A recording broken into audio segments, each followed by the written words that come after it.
c'est un peu bon. Je remonte un poil.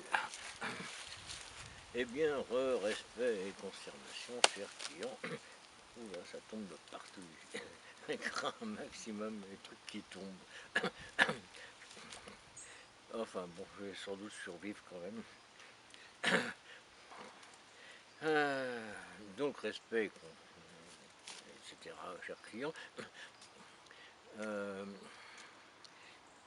Aujourd'hui, on va parler archétypes. Les auteurs d'histoires drôles aiment bien convoquer des archétypes. Alors par exemple, l'abruti psychorigide, souvent c'est le gendarme ou le douanier.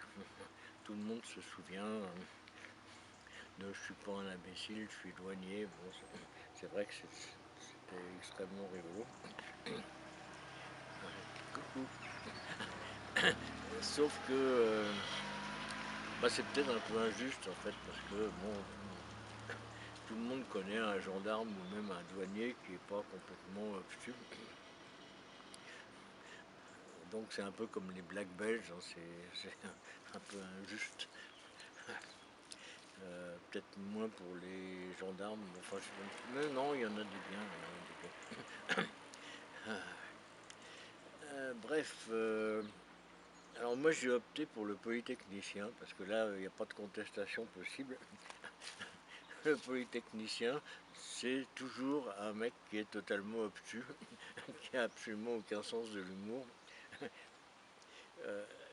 On en a la démonstration, il n'y a qu'à regarder le costume qu'il arbore fièrement, qui est exhaustivement ridicule.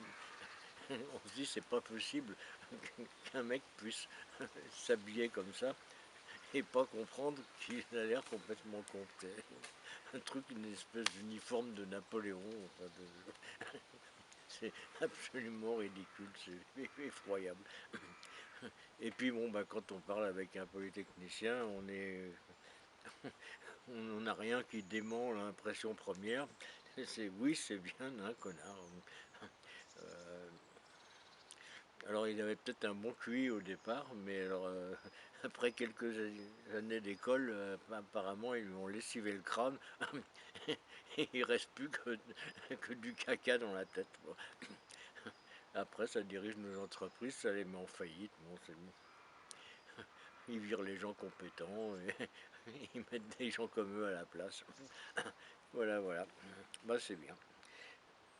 Donc, tout ça, bon, pour introduire une histoire drôle, bien sûr. Ça se passe dans le TGV. Train à grande vitesse, grande vitesse en théorie, sur le papier. L'inouï. Ce qui est inouï, c'est qu'il arrive à l'heure. C'est assez rare. Bon. Et puis alors ce jour-là, il n'est pas prêt d'arriver à l'heure, ni d'être à grande vitesse, vu qu'il est bloqué à Auxerre suite à la chute d'un caténaire. Enfin bon, je ne veux pas généraliser non plus, surtout qu'il y en a un qui me file du sanglier pour ma terrine. Vous n'avez peut-être pas entendu le boom, un autre. Bon. La terrine qui arrive. Donc, le train, le TGV est bloqué à Auxerre. Ça fait une bonne demi-heure. On est censé réparer, mais enfin bon, apparemment, ça n'a pas l'air de se passer au mieux. Donc, comme en plus le bar a fermé, pour je ne sais quelle raison, les voyageurs ont décidé, une fois n'est pas coutume, de communiquer un peu entre eux. Et puis ils commencent à raconter des histoires drôles.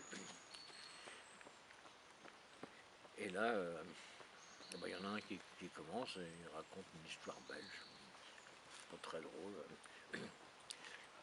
Et puis ensuite, c'est